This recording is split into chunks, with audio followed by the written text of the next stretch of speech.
Hello दोस्तों, एक बार फिर से स्वागत है आप सभी का। और आज की इस वीडियो में दोस्तों हम बात करेंगे उत्तराखंड जी के टेस्ट सीरीज 12 के बारे में। ठीक है। इससे पहले दोस्तों 11 टेस्ट सीरीज चैनल पर डाल दी गई हैं, वो भी दोस्तों आपके आने वाले सभी एग्जामों के लिए काफ़ी इंपॉर्टेंट है। ठीक है। तो चलिए दोस्तों शुरू करते हैं आज की इस वीडियो को और देखते हैं आज का पहला क्वेश्चन। तो पहला क्वेश्चन है दोस्तों आज का, कत्यूरी प्रशासन में तहसील स्तर की प्रशासनिक इकाई को कहा जाता था। ठीक है। तो ऑप्शन है दोस्तों सामंत, कर्मांत, सिरती या फिर टीका भेंट। ठीक है। तो इसका सही आंसर हो जाएगा दोस्तों कर्मांत। ठीक है। इंपॉर्टेंट क्वेश्चन है। ठीक है।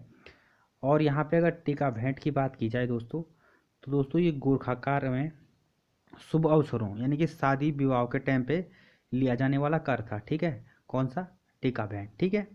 चलिए आगे बढ़ते हैं। नेक्स्ट देखते हैं दोस्तों, मौलाराम की कलाकृतियों को प्रकाश में कौन लाया। ठीक है। तो ऑप्शन है दोस्तों शिव प्रसाद डबराल, यशवंत सिंह कटोच, मुकुंदीलाल या फिर इनमें से कोई नहीं। ठीक है। तो इसका सही आंसर हो जाएगा दोस्तों मुकुंदीलाल। ठीक है। और दोस्तों इनकी एक रचना है गढ़वाल पेंटिंग, जो एग्जाम में कई बार पूछी जाती है। ठीक है। मुकुंदीलाल जी की। ठीक है। चलिए, और इसके साथ साथ अगर मौलाराम संग्रहालय की बात की जाए तो ये कहाँ है दोस्तों? ये श्रीनगर में है। ठीक है। चलिए आगे बढ़ते हैं। नेक्स्ट क्वेश्चन देखते हैं, इंदिरा गांधी राष्ट्रीय वन अकादमी कहाँ स्थित है। ठीक है। तो दोस्तों इसका सही आंसर हो जाएगा देहरादून जनपद में। ठीक है। चलिए आगे बढ़ते हैं। नेक्स्ट क्वेश्चन देखते हैं, किसने गुमानी पंथ को उत्तराखंड का प्राचीन कवि माना है। ठीक है। तो इसका सही आंसर हो जाएगा दोस्तों सर जॉर्ज ग्रिशन। ठीक है। चलिए इंपॉर्टेंट क्वेश्चन है। ठीक है। आगे बढ़ते हैं। नेक्स्ट देखते हैं, कण्व आश्रम किस नदी के तट पर स्थित है। ठीक है। तो दोस्तों इसका सही आंसर हो जाएगा मालनी नदी के तट पे है। ठीक है। चलिए, और यहाँ पे अगर गोला नदी की बात की जाए दोस्तों, तो गोला नदी पे कौन सा शहर है? हल्द्वानी है। ठीक है। चलिए आगे बढ़ते हैं। नेक्स्ट देखते हैं, भक्त दर्शन भक्त दर्शन वर्तमान उत्तराखंड के किस जिले से संबंधित है। ठीक है। तो दोस्तों इसका सही आंसर हो जाएगा पौड़ी गढ़वाल। ठीक है। चलिए आगे बढ़ते हैं।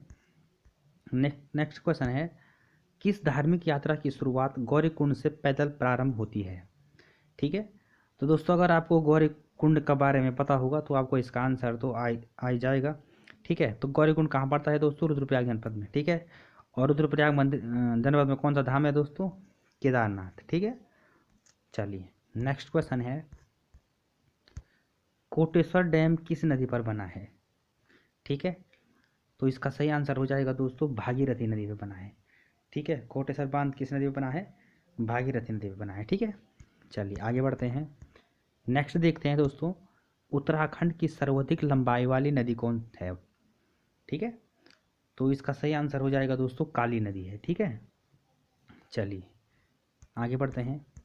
नेक्स्ट देखते हैं दोस्तों, मध्य महेश्वर में भगवान शिव के प्रतिमा के किस भाग की पूजा होती है। ठीक है। तो ऑप्शन है दोस्तों केस की, मुख की, नाभि की या फिर जटा की। ठीक है। तो इसका सही आंसर हो जाएगा दोस्तों नाभि की। ठीक है। चलिए आगे बढ़ते हैं। नेक्स्ट देखते हैं, 1917 में अल्मोड़ा में आयोजित कुमाऊं परिषद के पहले अधिवेशन की अध्यक्षता की गई थी। ठीक है। तो किसने की थी दोस्तों? जयदत्त जोशी ने। ठीक है। चलिए, और यहाँ पे अगर कुमाऊं परिषद की बात की जाए दोस्तों, तो इसकी स्थापना कब हुई थी? 1916 में। और कहाँ पे हुई थी? नैनीताल जनपद में हुई थी। ठीक है।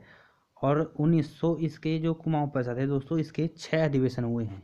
ठीक है। एक हुआ है 217 में, एक 18 में, एक 19 में, एक 20 में, एक 1923 में और एक 1926 में। और यहाँ पे पूछा गया था क्वेश्चन में दोस्तों कि कुमाऊं परिषद के पहले अधिवेशन की अध्यक्षता किसने की और कहाँ पे हुआ था पहला अधिवेशन? अल्मोड़ा में हुआ था। ठीक है। तो किसने की थी? जयदत्त जोशी जी ने की थी। ठीक है। चलिए आगे बढ़ते हैं। नेक्स्ट देखते हैं, जोनसार क्षेत्र में कितने सयाना क्षेत्रों का एक सदर सयाना होता है। ठीक है। तो इसका सही आंसर हो जाएगा दोस्तों 4। ठीक है। चलिए आगे बढ़ते हैं। नेक्स्ट देखते हैं, पिथौरागढ़ का उत्तरी पूर्वी भूखंड प्राचीन काल में कहलाता था। ठीक है। तो क्या कहलाता था दोस्तों? सिरा राज्य। ठीक है। चलिए आगे बढ़ते हैं। नेक्स्ट देखते हैं, फड़का नौले एवं पेटसाल के शिलाशय की खोज की गई। ठीक है। तो किसके द्वारा की गई थी दोस्तों? तो इसका सही आंसर हो जाएगा दोस्तों यशोधर मठपाल जी के द्वारा। ठीक है, चलिए 15वां क्वेश्चन है दोस्तों, रांची स्टेडियम स्थित है। ठीक है, तो रांची स्टेडियम किस जनपद में है दोस्तों? पौड़ी गढ़वाल में।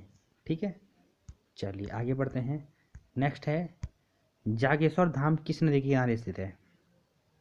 तो इसका सही आंसर हो जाएगा जटागंगा के। ठीक है, और जागेश्वर धाम को दोस्तों 5वां धाम कहा जाता है। ठीक है, और इसके साथ साथ ये कहाँ है दोस्तों जागेश्वर धाम? तो ये अल्मोड़ा जनपद में है। ठीक है, चलिए नेक्स्ट है कुमाऊं मोटर ऑनर्स यूनियन की स्थापना किस वर्ष हुई थी? ठीक है, तो इसका सही आंसर हो जाएगा दोस्तों 1939 में। ठीक है, चलिए नेक्स्ट है आसान बैराज का निर्माण किया गया, तो किस वर्ष किया गया था दोस्तों? 1967 में किया गया था। ठीक है, और ये आसान बैराज कहाँ है दोस्तों? देहरादून में है। ठीक है, और जो आसान बैराज बना है दोस्तों ये यमुना नदी में बना है। ठीक है, चलिए नेक्स्ट है मुलिंगला दर्रा किन दो स्थानों को जोड़ता है? ठीक है, तो इसका सही आंसर हो जाएगा दोस्तों उत्तरकाशी और तिब्बत को। ठीक है, और आज का हमारा अंतिम क्वेश्चन है दोस्तों, टिहरी बांध परियोजना से बिजली उत्पादन प्रारंभ हुआ था। ठीक है, तो किस वर्ष हुआ था दोस्तों? 2006 में। ठीक है, तो दोस्तों ये थे आज के हमारे कुछ महत्वपूर्ण क्वेश्चन, और यदि आपने अभी तक चैनल को सब्सक्राइब नहीं किया है तो चैनल को सब्सक्राइब करना भी बिल्कुल मत भूलिए। ठीक है, ताकि दोस्तों आपको ऐसे ही वीडियो का नोटिफिकेशन मिलते रहे। ठीक है, चलिए दोस्तों मिलते हैं नेक्स्ट वीडियो में, तब तक के लिए धन्यवाद।